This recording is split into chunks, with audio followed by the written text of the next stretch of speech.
बहुत से फ्रीलांसर्स मुझसे अक्सर ये सवाल करते हैं कि किस तरह हम अपनी क्लाइंट हैंडलिंग को बेहतर कर सकें, बिकॉज क्लाइंट्स को रिटेन करना बहुत ज़रूरी है और the other and client handling एक बहुत इंपॉर्टेंट है। तो क्लाइंट प्रेशर को कैसे डील किया जाए, इस वीडियो में आपके साथ कुछ पॉइंट शेयर करूंगा जिनके जरिए मैंने अपने क्लाइंट्स को हैंडल किया और मैं दूसरों को सिखा रहा हूँ तो कि वो किस तरह अपने क्लाइंट्स को बेटर वे में हैंडल कर सकते हैं। Point number 1, active listening. Usually listening एक आर्ट है। क्लाइंट्स को सुनना, अनडिवाइडेड अटेंशन देना बहुत ज़रूरी है। खासतौर पर जब अपने क्लाइंट को सुन रहे हैं तो विदाउट इंटरप्शन सुनने की कोशिश करें। Let him speak more, let him talk about more about the product requirement. जितना ज़्यादा आप उसकी बात को समझेंगे, सुनेंगे, तवज्जो से सुनेंगे, एक्टिव लिसनिंग को प्रैक्टिस करेंगे, उतनी ज़्यादा आप उसकी रिक्वायरमेंट्स को बेटर वे में अंडरस्टैंड और डील कर पाएंगे। ये बहुत ज़रूरी है कि अगर आप किसी की रिक्वायरमेंट्स को समझना चाहते हैं, खासतौर पे किसी क्लाइंट्स की, तो एक्टिव लिसनिंग को अंडरस्टैंड करना, लर्न करना बहुत ज़रूरी है। Point number 2, clarify expectations. Client की एक्सपेक्टेशंस को क्लैरिफाई कीजिए। क्लाइंट की एक्सपेक्टेशंस है क्या, वो किस तरह का फ्रेमवर्क चाहता है, वो किस तरह की रिक्वायरमेंट्स आपसे चाह रहा है। जब तक आप एक्सपेक्टेशंस को रिक्वायर नहीं करेंगे, जब तक आप एक्सपेक्टेशंस को क्लैरिफाई नहीं करेंगे, आप उन एक्सपेक्टेशंस को मीट ही नहीं कर सकते। यूजली देखा जाता है बाज़ दफ़ा हम क्लाइंट की एक्सपेक्टेशन को इसलिए भी मीट नहीं कर पाए बिकॉज हमने एक्सपेक्टेशंस को समझा ही नहीं। सो माइंड जो है ना, माइंड वो क्लैरिटी पे काम करता है। क्लाइंट की एक्सपेक्टेशन है क्या, आपके पास एक क्लैरिटी ऑफ थॉट होनी चाहिए। बार बार सवाल करें, बार बार पूछें ये चीज़ आपको कैसी चाहिए, इस चीज़ में क्या होना चाहिए। सवाल करना, पूछना, कोई पूछने में कोई बुराई नहीं है। बार बार पूछ कर जानना, क्लैरिटी लेना। यूजली हम कभी कभार कर्टेसी में आकर कहते हैं अगर बार बार पूछूंगा तो शायद बुरा मान जाएगी, लेकिन जब हम कोई प्रोडक्ट डिलीवर कर देते हैं, कोई टास्क डिलीवर कर देते हैं और उसमें मसला हो, इससे बेहतर है कि आप पहले ही अपनी एक्सपेक्टेशन को क्लैरिफाई करें। पूछें, चाहे आप एक वीडियो एडिट कर रहे हो, चाहे आप एक लोगो बना रहे हैं, चाहे आप कोई और सर्विस बिजनेस में, एक्सपेक्टेशन को क्लैरिफाई करना बहुत ज़रूरी है, जिसकी वजह से आप अपनी क्लाइंट हैंडलिंग को बेहतर कर सकते हैं। Point number 3, set realistic expectations. ये बहुत ज़रूरी है कि आप अपने क्लाइंट को क्लियरली बताएं कि जो आपकी एक्सपेक्टेशंस हैं क्या मैं उन्हें मीट कर सकता हूँ, नहीं कर सकता। यूजली आप जितना कर सकते हैं आप उतना ही डिफाइन करें। बाज़ दफ़ा क्या होता है कि हम क्लाइंट्स ख़राब किस तरह करते हैं, हमने कहा ये काम भी मैं कर लूँगा और ये काम भी मुझे आता है, ये काम मैं फ़लाँ जगह से आउटसोर्स करा लूँगा, मेरे दिमाग में ख्याल आता है ये काम मैं उससे करा लूँगा। लेकिन रियलिस्टिक वर्ल्ड में बहुत ज़रूरी है कि आप दूसरों पर बहुत ज़्यादा डिपेंडेंट ना हो। रियलिस्टिक वर्ल्ड में जो आपकी अपनी टीम है, जो आप खुद काम कर सकते हैं, वो शायद आपके जो सर्कल में लोग हैं वो उस तरह से नहीं कर सकते। क्लाइंट की एक्सपेक्टेशंस को समझना और रियलिस्टिक एक्सपेक्टेशंस को सेट करना बहुत ज़रूरी है।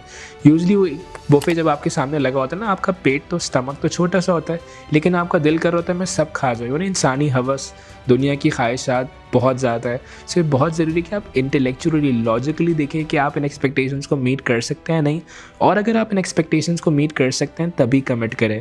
मुझे हज़रत अली का फ्रेज़ बहुत पसंद है। वो कहते हैं अल्फाज तुम्हारी कह दो बंद में, एक बार तुम उन्हें कह देते हो तो तुम उनकी कह दो बंद में हो। ये बहुत ज़रूरी कि आपकी कमिटमेंट्स मीट हो, आप जो कमिट कर रहे हैं उसे मीट करें, और ये तब होगा जब आप रियलिस्टिक एक्सपेक्टेशंस को सेट करेंगे, और अपने बारे में भी और क्लाइंट की एक्सपेक्टेशन के बारे में भी। Point number 4, regular communication. It's really important कि आप अपने क्लाइंट के साथ एक रेगुलर कम्युनिकेशन बिल्ड करें, चाहे वो व्हाट्सएप के जरिए हो, चाहे वो ऑन कॉल हो। बट जिस तरह से आप प्रोजेक्ट को, किसी टास्क को कंप्लीट करें तो क्लाइंट के साथ शोकेस ज़रूर करें। फ्रीलांसिंग में अक्सर देखा गया कि जब पूरा प्रोजेक्ट कंप्लीट हो जाता है तो उसमें चेंजेस कराई जा रही होती है।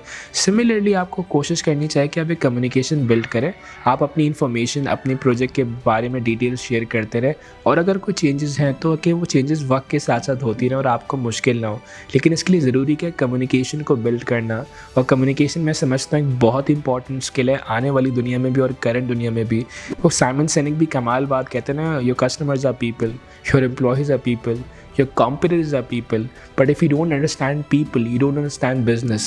कम्युनिकेशन का ताल्लुक लोगों को समझने से, जब तक आप लोगों को नहीं समझेंगे उनके साथ आप एक रेगुलर कम्युनिकेशन नहीं बिल्ड कर पाएंगे। Point number 5, educate clients. अगर आपको लग रहा है कि किसी एरिया में क्लाइंट की इन्फॉर्मेशन लिमिटेड है, क्लाइंट उस बारे में नहीं जानता, तो क्लाइंट को अवेयर करें, उसे अवेयरनेस देना, उसे एजुकेट करने से भी आपका एक इन्फ्लुएंस और एक इम्प्रेशन बिल्ड होता है।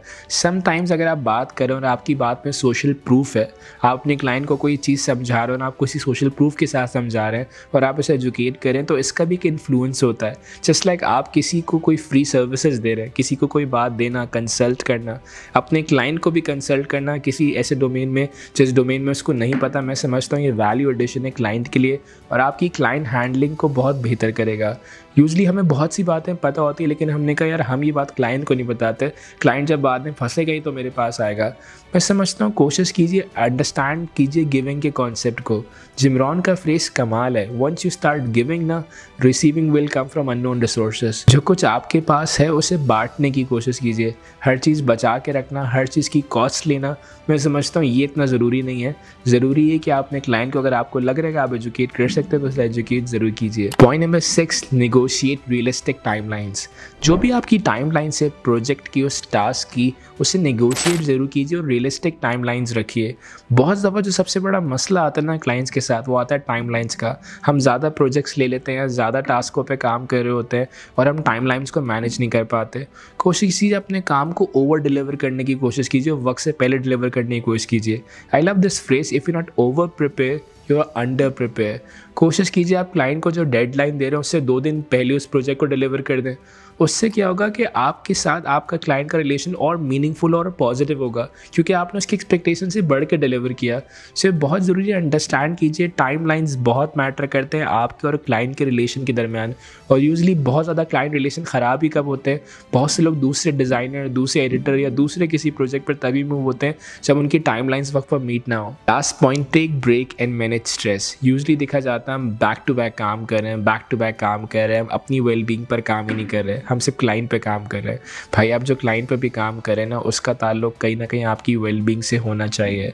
आपको अपने लिए टाइम निकालना बहुत ज़रूरी है, अपने स्ट्रेस को मैनेज करना बहुत ज़रूरी है, क्योंकि अगर आप पीसफुल स्टेट में होंगे, मुझे एमी करी का जुमला बेहद पसंद है, if you not mentally ready you never physically prepared.